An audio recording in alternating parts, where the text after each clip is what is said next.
This is Samsung Galaxy M04, and today I would like to demonstrate that you can enter the high resolution camera mode on this device.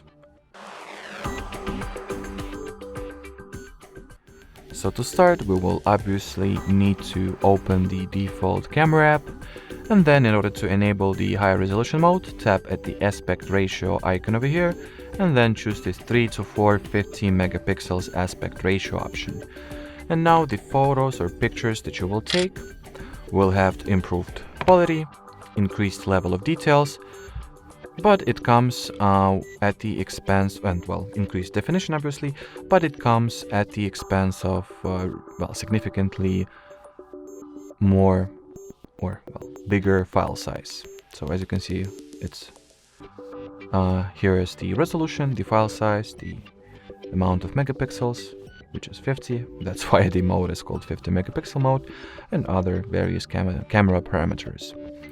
Alrighty, so that will be it for this video. Thanks for watching, and bye bye.